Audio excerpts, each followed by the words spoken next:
Hello students, my name is Satish Sahu. Today I will teach you a very interesting topic that's name is use of should, must, ought to. should, must, ought to का प्रयोग कहाँ करेंगे? देखिएगा, should का प्रयोग साधारण अर्थ के लिए सिंपल मीनिंग, जब किसी को एडवाइस दिया जाता है, एडवाइस दिया जाए या लिया जाए तो वहां पे should का प्रयोग कर देते हैं। एक्चुअल में सिंपल मीनिंग जैसे कि तुम्हें खेलना चाहिए, तुम्हें गंदा पानी नहीं पीना चाहिए, राम को अपने सेहत की देखभाल करनी चाहिए, तो सिंपल जहां अर्थ आ जाए वहां पे शुड का प्रयोग हम लोग कर देते हैं। ought to का प्रयोग कहां करते हैं? जब किसी सेंटेंस में कर्तव्य, कर्म या दृढ़ संकल्प का भाव व्यक्त हो तो वहां पे हम ought to का प्रयोग करते हैं। कर्तव्य जैसे श्याम को अपने माता पिता का सम्मान करना चाहिए, तो यहाँ पे कर्तव्य का भाव व्यक्त हो रहा है तो वहां पे ought to का प्रयोग कर देंगे।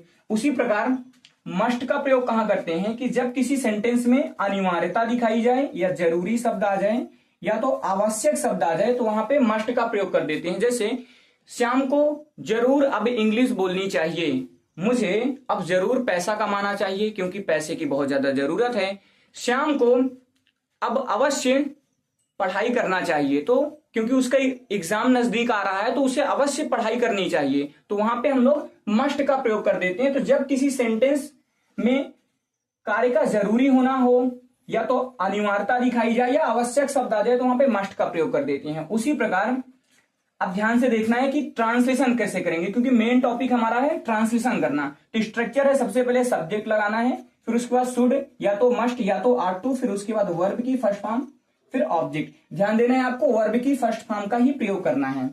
राहुल को अंग्रेजी बोलना चाहिए, तो यहाँ पे सिंपल अर्थ है कि राहुल को अंग्रेजी बोलना चाहिए, कोई जरूरी इसमें नहीं है, ना तो कोई कर्तव्य या कर्म या दृढ़ संकल्प का भाव व्यक्त नहीं हो रहा है, सिंपल से बोल दिया गया कि राहुल को अंग्रेजी बोलना चाहिए। तो यहाँ पे हम लोग ट्रांसलेशन कैसे करेंगे? राहुल सिंपल अर्थ है तो इसलिए हम लोग यहाँ पे शुड लगा देंगे। राहुल शुड स्पीक, वर्ब यहाँ क्या है? बोलना। बोलना की इंग्लिश क्या होता है? Speak. Rahul should speak English,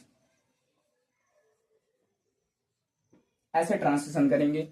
तुम्हें अपने माता पिता का आज्ञा का पालन करना चाहिए। अब यहाँ पे अगर थोड़ा सा नोटिस किया जाए तो आज्ञा का पालन करना चाहिए, तो यहाँ पे आज्ञा का पालन अर्थात कर्तव्य का भाव व्यक्त हो गया, तो यहाँ पे ought to का प्रयोग ज्यादा बेहतर माना जाएगा। तो यहाँ पे ट्रांसलेशन कैसे करेंगे? You ought to। ध्यान से समझना यहाँ पे कि स्ट्रक्चर को आपको फॉलो करना है कि सब्जेक्ट सबसे पहले लगाना है, तुम्हें एक इंग्लिश यू हो गया, उसके बाद ought to का प्रयोग करेंगे, क्योंकि इस सेंटेंस में कर्तव्य का भाव व्यक्त हो रहा है। यू ought to, आज्ञा का पालन करना। आज्ञा का पालन का इंग्लिश पूरा का पूरा होता है ओबे,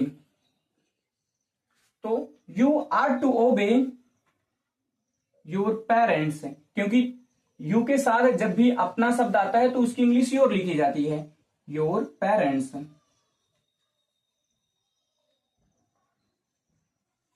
ये सिंपल ट्रांसलेशन हो गया।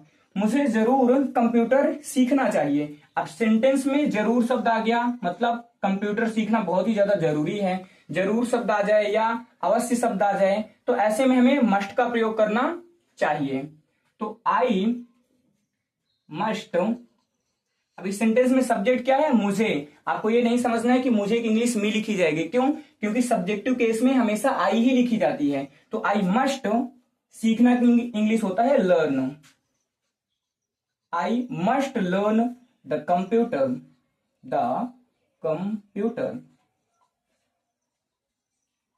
एक चीज मैं बच्चों आपकी जानकारी के लिए बता देता हूं कि यहाँ पे ought to और must, ought to और should में ought to के स्थान पे should का प्रयोग किया जा सकता है और should के स्थान पे ought to का प्रयोग किया जा सकता है, क्योंकि मॉडर्न इंग्लिश में ought to का प्रयोग अब ज्यादा नहीं किया जाता और should का प्रयोग ही बेहतर माना जाता है। तो मेरे हिसाब से आपको ये टॉपिक क्लियर हो गया होगा। अगर आपके पास कोई भी डाउट है इस टॉपिक में तो you can ask any question related to this topic.